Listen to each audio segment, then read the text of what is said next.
Hey everyone, নমস্কাৰ colours on চায়ালৈ আপোনালোকক স্বাগতম। এই চেনেলটোত আপুনি অসমীয়াত makeup tutorials, makeup tips, beauty, skin care related video' চাব পাৰে। আজিৰ ভিডিঅ'টোত মই আপোনালোকক বিয়া বা জোৰোণত কইনাই কৰিব পৰা এই মেকআপ লুকটো কৰি দেখুৱাম। আপুনি যদি নিজৰ মেকআপ নিজে কৰিম বুলি ভাবিছে বা কোনোবাই যদি কইনাৰ মেকআপ কৰিম বুলি ভাবিছে তেন্তে এই ভিডিঅ'টো গাইড হিচাপে চাব পাৰে। আৰু কইনাৰ মেকআপৰ এই ভিডিঅ'বোৰ মই এটা সিৰিজৰ নিচিনাকৈ বনাইছোঁ। মানে মোৰ আগৰ ভিডিঅ'টো এংগেজমেণ্টৰ মেকআপৰ ওপৰত আছিলে, আজিটো জোৰোণৰ ওপৰত। ইয়াৰ পিছতো তেনেকৈ ৰিচেপশ্যন, নতুন কইনাৰ বাবে মেকআপ, কইনাই খোপা কেনেকৈ বান্ধিব লাগে তেনেকুৱা ধৰণৰ ভিডিঅ' কিছুমান ইনক্লুড কৰি এটা সিৰিজ বনাম। এই সিৰিজটোৰ বিষয়ে মই আপোনালোকক আগলৈ কৈ যাম, কিন্তু এতিয়া জোৰোণৰ মেকআপটো ষ্টাৰ্ট কৰি দিওঁ। প্ৰথমেই মুখত লং টাইম হাইড্ৰেশ্যনৰ বাবে এপ্লাই কৰিম হাইলুৰনিক এচিড চিৰাম। এইটো লৰিয়েলৰ ৰিভাইটেলিভ হাইলুৰনিক এচিড। স্কিনখন হাইড্ৰেটেড হৈ থাকিলে মেকআপ কৰাৰ পিছত স্কিনখন শুকান যেন নালাগে আৰু মেকআপত ক্ৰেকো নপৰে। ইয়াৰ পিছত এক্সট্ৰা মইশ্চাৰাইজেশ্যনৰ কাৰণে নিউট্ৰিজেনাৰ এটা মইশ্চাৰাইজিং ক্ৰীম লগাইছোঁ। আপুনি সদায় ইউজ কৰা মইশ্চাৰাইজাৰটোৱে লগাব পাৰে। এতিয়া মোৰ আণ্ডাৰ আইত থকা ডাৰ্ক চাৰ্কলখিনি অলপ লাইট কৰিবৰ বাবে এটা পিচি কালাৰৰ কাৰেক্টাৰ এপ্লাই কৰিম।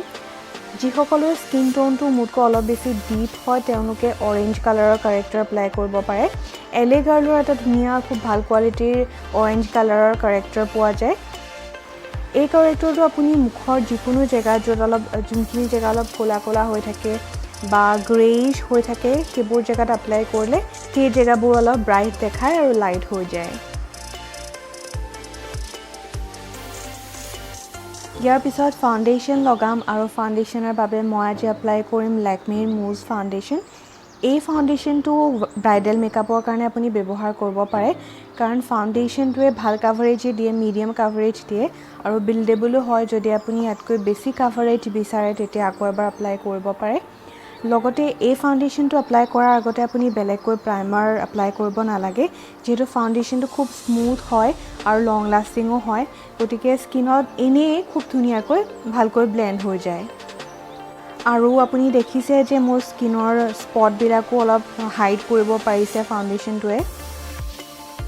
মই একচুৱেলি ফুল কাভাৰেজ ফাউণ্ডেশ্যন লগাই বৰ এটা ভাল নাপাওঁ, কাৰণ ফুল কাভাৰেজ ফাউণ্ডেশ্যন লগালে স্কিনখন অলপ ড্ৰাই হৈ যায় আৰু নেচাৰেল লুক এটা নাহে। কিন্তু যদি আপুনি বিচাৰে ফুল কাভাৰেজ লগাব তেতিয়া হুডা বিউটিৰ 4 ফিল্টাৰ ফাউণ্ডেশ্যনটো লগাব পাৰে। এতিয়া মই কনচিলাৰ লগাম আৰু কনচিলাৰটো মই প্ৰথমতে চকুৰ চাৰিওফালে লগাম। চকুৰ চাৰিওফালে থকা ৰেডনেছখিনি অলপ নিউট্ৰেল কৰিবৰ বাবে। লগতে চকুৰ পতাখনতো খুব ভালকৈ কনচিলাৰটো ব্লেণ্ড কৰিম। তেতিয়া চকুৰ পতাৰ ওপৰত যেতিয়া আমি আইশ্বেড' এপ্লাই কৰিম আইশ্বেড'খিনি ভালকৈ পপ আপ হৈ আহে। এতিয়া কনচিলাৰটো মই অকল চকুৰ চাৰিওফালে লগাইছোঁ, কাৰণ ইয়াৰ পিছত আমি ক্ৰীম কণ্ট'ৰ কৰিম আৰু ক্ৰীম কণ্ট'ৰৰ পিছত ৰেষ্ট অফ দ্য ফেচত য'ত য'ত কনচিলাৰ লাগে তাত আমি কনচিলাৰ লগাম।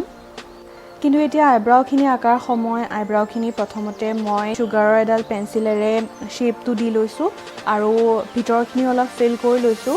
কিন্তু আইব্ৰাউৰ কালাৰটো আৰু অলপ বেছি ডাৰ্ক কৰিবৰ বাবে ৱেট এণ্ড ৱাইল্ডৰ এটা ব্ৰাউ পমেড ইউজ কৰিম।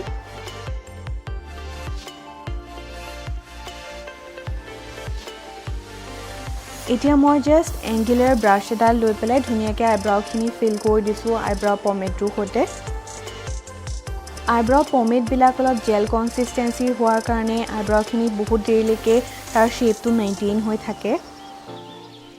এতিয়া সেই একেটা কনচিলাৰ ইউজ কৰিয়ে মই আইব্ৰাউৰ শ্বেপটো ক্লিন কৰিম। তেতিয়া আইব্ৰাউৰ শ্বেপটো আৰু বেছি ধুনীয়াকৈ ডিফাইন হৈ উঠে।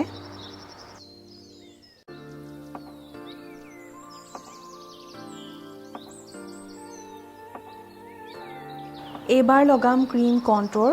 ক্ৰীম কণ্ট'ৰিঙৰ বাবে মই কে বিউটিৰ কণ্ট'ৰ ষ্টিকডাল লৈছোঁ। মই পিছত যদিও ব্ৰঞ্জাৰ এপ্লাই কৰিম, কিন্তু এতিয়া এক্সট্ৰাকৈ ক্ৰীম কণ্ট'ৰ এইকাৰণেই কৰিছোঁ কাৰণ এইটো ব্ৰাইডেল মেকআপ, জোৰোণৰ মেকআপ। গতিকে জোৰোণৰ মেকআপটো লং লাষ্টিং হোৱাটো দৰকাৰী আৰু মেকআপটো অলপ হেভি হয়, কাৰণ ব্ৰাইডেল ফটোশ্বুটো বেছি হয় আৰু ফটোত ভালকৈ জিলিকি উঠিবৰ বাবে মেকআপটো অলপ বেছি হেভি কৰিব লাগে।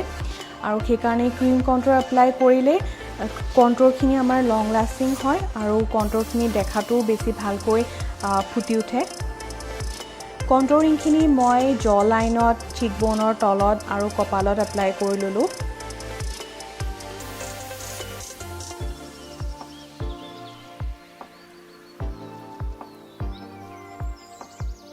কণ্ট্ৰৰখিনি আৰু বেছি স্পষ্ট কৰি তুলিবৰ কাৰণে আৰু বেছি ডিষ্টিংক্ট কৰিবৰ কাৰণে এতিয়া কনচিলাৰ লগাইছোঁ। কনচিলাৰে বহুত কাম কৰে। কনচিলাৰে অকল আমাৰ ডাৰ্ক স্পট হাইড নকৰে, ই আমাৰ স্কিনখন ব্ৰাইট কৰি তোলে, কণ্ট্ৰৰখিনি অলপ বেছি হাইলাইটেড কৰি তোলে। সেইকাৰণে কনচিলাৰ লগাই এনেকৈ আপোনাৰ চিকবনডাল আৰু বেছি ডিফাইন কৰি ল'ব পাৰে।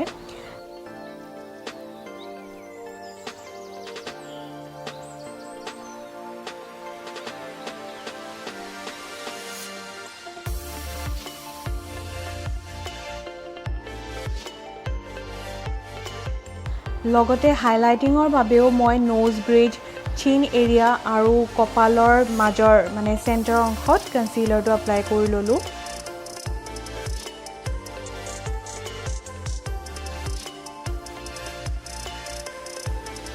লগতে মই মোৰ স্মাইল লাইনত কনচিলাৰ এপ্লাই কৰিছোঁ, কাৰণ কইনাই হাঁহিয়ে থাকিব লগা হয় আৰু হাঁহোতে সেই জেগাখিনি ক্ৰেক পৰিব ধৰে বা অলপ তাৰ পৰা ফাউণ্ডেশ্যনখিনি নাইকিয়া হৈ যায়, তেতিয়া জেগাখিনি ডাৰ্ক দেখায়।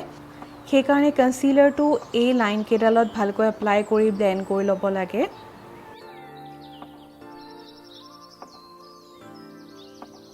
এতিয়া গোটেইখিনি মই ছেট কৰি ল'ম লেকমিৰ মেট কমপ্লেক্সন পাউডাৰটোৱেদি।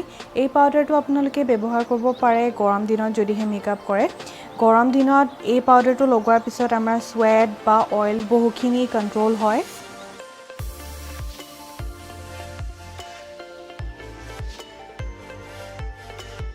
আই মেকআপৰ ফালে যাওঁ। আই মেকআপ কৰিবৰ বাবে মই মেকআপ ৰেভলিউশ্যনৰ হিপনটিক পেলেটটো ইউজ কৰিছোঁ। প্ৰথমে ডিপ ব্ৰাউন শ্বেডটো লৈ মোৰ ক্ৰিজ লাইনডালত এপ্লাই কৰিছোঁ। ক্ৰিজ লাইনডাল আৰু অলপ বেছি ডিফাইন কৰিবৰ বাবে। এনেকৈ ক্ৰিজ লাইনডাল যেতিয়া আপুনি ডিফাইন কৰি লয়, তেতিয়া আপোনাৰ লিড এৰিয়াটো মানে আইলিড এৰিয়াটো আৰু অলপ বেছি ডাঙৰ দেখায়। আল্টিমেটলি আপোনাৰ চকুৰ শ্বেডটো আৰু অলপ বেছি ডাঙৰ দেখায়। ব্ৰাউন শ্বেডটোৰ ওপৰত মই পিংক কালাৰৰ শ্বেড এটাও এপ্লাই কৰি ল'লোঁ। আৰু এতিয়া আউটাৰ কৰ্নাৰৰ বাবে সেই একেটা ব্ৰাউন শ্বেডেই লৈছোঁ আৰু আউটাৰ কৰ্নাৰৰ পৰা লিডৰ ফাললৈ অলপকৈ এপ্লাই কৰি যাম। এই ব্ৰাউন শ্বেডটো মই তেতিয়ালৈকে এপ্লাই কৰিম যেতিয়ালৈকে মোৰ আউটাৰ কৰ্নাৰটো অলপ ডিপ মানে ডাঠ নেদেখায়।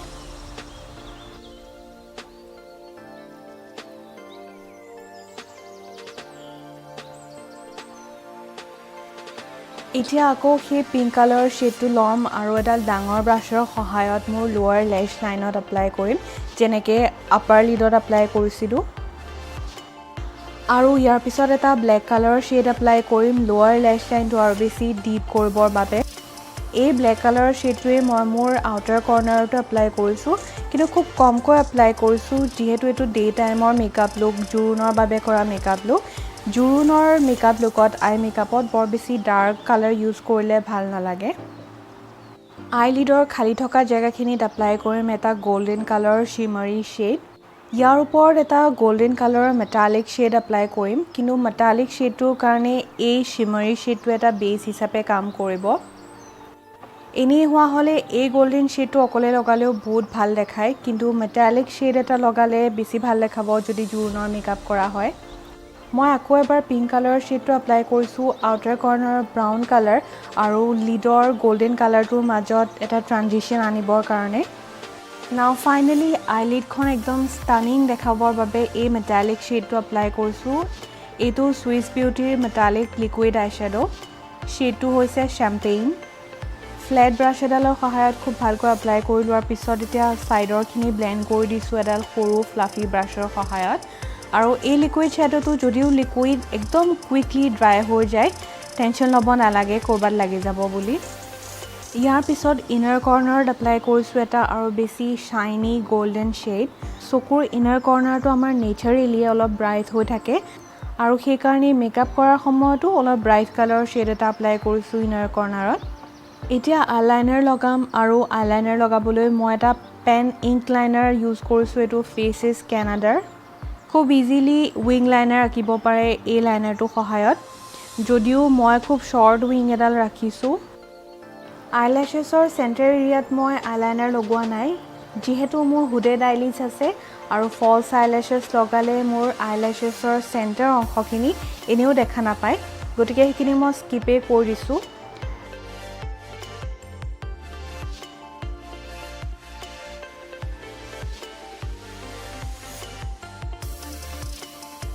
ইয়াৰ পিছত মই মেবেলিনৰ 24 আৱাৰ কাজলটো এপ্লাই কৰিম কাজলখিনি ৱাটাৰ লাইনত লগোৱাৰ পিছত আগতে ইউজ কৰা ব্লেক শ্বেডটো লৈছোঁ এডাল সৰু ব্ৰাছৰ সহায়ত আৰু কাজলখিনি অলপ স্মাজ কৰি দিছোঁ লোৱাৰ লেছ লাইনটো অলপ বহলকৈ আঁকিলেও চকুকেইটা অলপ ডাঙৰ দেখায় ইয়াৰ পিছত মাস্কাৰা লগাম মেবেলিনৰ ৱাটাৰপ্ৰুফ মাস্কাৰা গৰম দিনত ৱাটাৰপ্ৰুফ মাস্কাৰাই এপ্লাই কৰিব আৰু বিশেষকৈ কইনাইটো মাস্কাৰা ৱাটাৰপ্ৰুফে এপ্লাই কৰিব লাগে নহবা কান্দা কুটা কৰোঁতে মাস্কাৰা কাজল সব বৈ যাব মাস্কাৰা এপ্লাই কৰাৰ আগতে আইলেছেছখিনি কাৰ্ল কৰিবলৈ নাপাহৰিব তেতিয়াহে অৰিজিনেলখিনি ফলছ আইলেছেছৰ লগত ধুনীয়াকৈ আলাইন হৈ যায় এতিয়া আনটো চকুৰ মেকআপখিনি কমপ্লিট কৰাৰ পিছত ট্ৰানজিশ্যন শ্বেড এটা এপ্লাই কৰিম একচুৱেলি দুইটা চকুৰ যেতিয়া মেকআপ হৈ যায় তেতিয়া আপুনি বেছি ভালকৈ ধৰিব পাৰে ক'ত আৰু বেছি কালাৰ এড কৰিব পাৰি ট্ৰানজিশ্যনৰ বাবে লাইট ব্ৰাউন কালাৰৰ শ্বেড এটা ল'লোঁ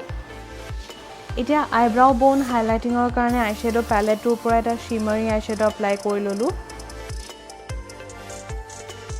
মুখৰ বাকীখিনি মেকআপত এতিয়া থাকি গ'ল ব্ৰঞ্জাৰ ব্লাছাৰ আৰু হাইলাইটাৰ ব্ৰঞ্জিঙৰ বাবে মই লৰিয়েলৰ ছানকিছ ব্ৰঞ্জাৰটো এপ্লাই কৰিম সেই একেবোৰ জেগাতে এপ্লাই কৰিছোঁ য'ত মই প্ৰথমতে ক্ৰীম কণ্ট্ৰ'ৰ এপ্লাই কৰিছিলোঁ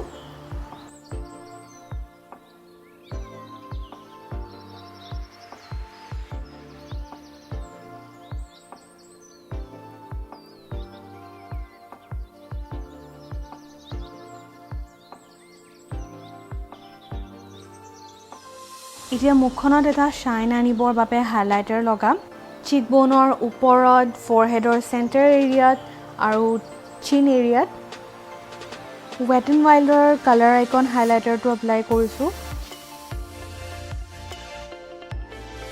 নেক্সট ব্লাছ লগাম আৰু ব্লাছটো কালাৰ আইকন ৱেট এণ্ড ৱাইল্ডৰে পিচি কালাৰৰ ব্লাছটো আৰু ব্লাছটো মই চকুৰ ট্ৰানজিশ্যন যোনটো শ্বেড আছিলে তাৰ লগত মেটচ কৰি লগাইছোঁ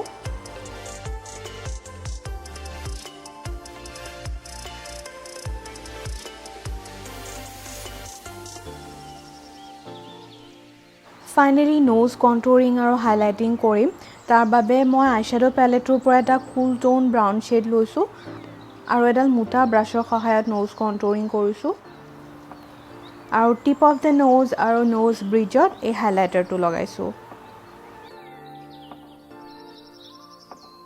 লিপষ্টিকৰ বাবে আজি দুটা শ্বেড এপ্লাই কৰিম আৰু দুটাৰ ভিতৰত এটাও ৰেড কালাৰৰ নহয় ৰেড কালাৰ অলৰেডি আছিলে আৰু গোটেইখিনি যদি ৰেড কৰি দিওঁ তেতিয়া এই চব মেটচ হৈ গ'লে ভাল নেদেখায় সেইকাৰণে যিহেতু মই হেয়াৰ ফ্লাৱাৰখিনি পিংক ৰাখিছোঁ সেইকাৰণে মই লিপষ্টিকটো অলপ পিংক কৰিবলৈ ট্ৰাই কৰিছোঁ কিন্তু কথা হ'ল যে যোনটো মই মেবলিনৰ লিপষ্টিক আছিলে সেইটো অলপ বেছি ফিউচিয়া কালাৰৰ আছিলে চ' পিংক কৰিবৰ কাৰণে তাৰ ওপৰত মই নিক্সৰ এটা শ্বেড লগাইছোঁ শ্বেডটো হৈছে নিক্সৰ ছফ্ট মেটৰ এণ্ড ৱৰ্ক আৰু তাৰপিছত এডাল ডাৰ্ক কালাৰৰ লিপ পেঞ্চিলৰ সহায়ত মুখখন লাইনিং কৰি লৈছোঁ আৰু এতিয়া মাং টিকা বা কপালি লগাই লৈছোঁ মাং টিকা লগোৱাৰ ট্ৰিকটো আপুনি মোৰ নেক্সট ভিডিঅ'টোত গম পাব য'ত মই ব্ৰাইডেল হেয়াৰ ষ্টাইল কেনেকৈ কৰে সেইটো দেখুৱাম এতিয়া শেষত মেকআপখিনি আৰু বেছি নেচাৰেল দেখাবৰ বাবে আৰু লং লাষ্টিং কৰিবৰ বাবে ফিনিচিং স্প্ৰে এটা এপ্লাই কৰিছোঁ এইটো ফেচেছ কেনাডাৰ ফিনিচিং স্প্ৰে